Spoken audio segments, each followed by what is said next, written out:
イエス・トリスト様が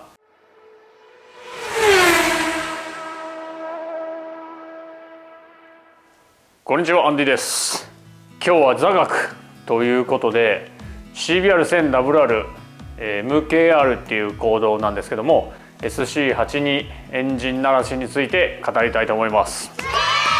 なんでこんなことを言うかというとですね、ここまず一番最初めちゃめちゃ大事です。なんとトリスト教のイエス・トリスト様がアンディにお導きくださったんです。なかなかね馴染みのない宗教だとは思うんですけど、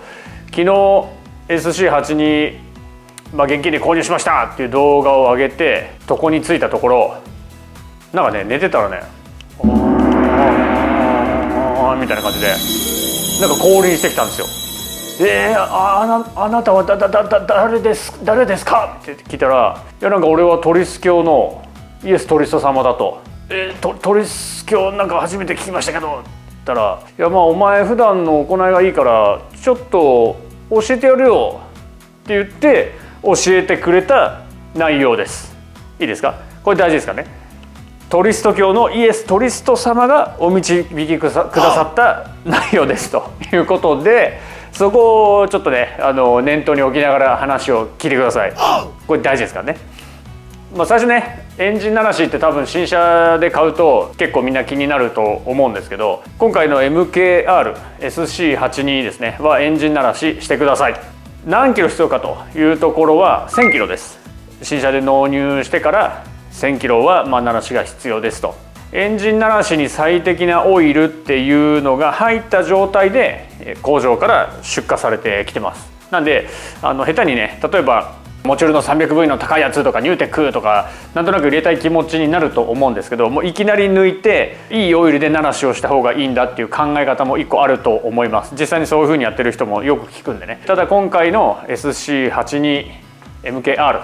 の場合は1000キロはとりあえずそのまんまのオイルで鳴らしをした方がいいです。鳴らしに最適なエンジンオイルが入ってます。1000キロ鳴らしを行うんですけど、その時のね距離とスロットル回路、エンジン回転数の目安はこんな感じになります。4パターンですね、1000キロのまで。まず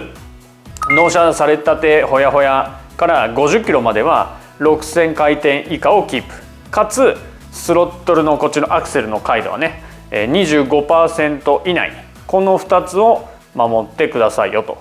で50キロから今度100キロまでは2000回転増やします。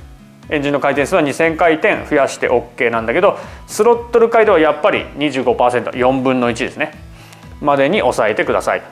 で鳴らしの半分がごめんなさい、100キロから鳴らしの半分まで、100から500キロの走行距離に来た人は1万回転以下、かつスロット回路も少し大きくなって 50% 以下、2分の1ですね。で最後500キロから1000キロ、残りの半分は1万2000回転以下にしといてくださいよと。でもスロットル回路は 100% まで開けていいよと。レッドゾーンキンキンまでぶち回すのはちょっとやめといてねっていう方法で鳴らしをしてもらえれば OK です。鳴らしでよくあるのが、距離稼ぐために高速道路に乗りましょうってよくあると思うんですよ。これあんまりよくありません。一番いいベストな状態は何かというと、スロットル回路が常に変化してる状態。極端な話ですけど、ちょっと小さめのサーキットを走ってるようなイメージですね。サーキットってアクセル一定ってストレートの1本ぐらいしかないじゃないですか。例えば街乗りとかだとね、アクセル一定になったりちょっと開け足したり戻したりっていうこのアクセルの操作っていうのがすごく大事になるので、高速道路でパチッと固定して25% で100キロブーンって1時間走りましたっていうのは鳴らしになってないです。しっかりエンジンの内部に負荷っていうのを与えてあげないといけないので、アクセル回路と回転数と両方を鑑みながら鳴らしをする必要があります。なんで1000キロね1日で高速道路バビューンって、走ったら OK っていうかというと、そうではないよというところで、常に回路が変動しているとグッド、逆に高速道路で一定速でずっと走りましたっていうのはバッドになります。で鳴らしが終わったらオイル交換するんですけど、オイルとフィルターを同時に交換してください。でかつ次に入れるオイルは皆さんが好きなオイル入れてもらっていいんですけど、グレードとしては MA、これをしっかり守ってくださいねっていうのを言われてます。その後サーキットに持ち込んでもうぶちますぜっていう人はテオイルがあって、モチュールの 2175H と、これリッター、1リッター2万か3万ぐらいするんじゃなかったかな、っていうとんでもない性能と価格を持ったオイルがあります。ただね、この 2175H 馬力めちゃめちゃ出ます。なんで、保護性能と馬力と、両方とも両立して、かつ、朝霞研究所がしっかり確認取ってますっていう、これ公式にアナウンスされてるオイルのブランドなんですけど、 2175H これを入れて走ってくださいと。でね、じゃあこの鳴らしをしなかったらどうなるのかと。もういきなり走行0キロでサーキット持ち込んでブイーンウェイウェイウェイって走ったらどうなるんですかっていうと、どうもなりません。壊れるのかっていうと、基本壊れません。大丈夫です。じゃあ、壊れないのになんで鳴らしやるのっていうと、鳴らしをやる一番のメリットは馬力が出ます。ちゃんと正しく鳴らしをするとエンジンが本当にいいコンディションの状態になってしっかり馬力が出てきます。この馬力が出るよっていうのは何もこのエンジンに限ったことじゃなくて、スーパーカブからそれこそビッグスクーターやネイキッドの CB400 スーパー4とかね、そういったエンジンもちゃんと鳴らしをするとちょっとだけど出力が上がります。ということでエンジンのコンディションが良くなるよっていうのが一つと、もう一つはそのエンジンのいいコンディションの状態を長く保てるよっていうことなんですよね。じゃあなんでそもそも鳴らしやると馬力が出るかっていうと、いい当たり面が出てくるんですよ。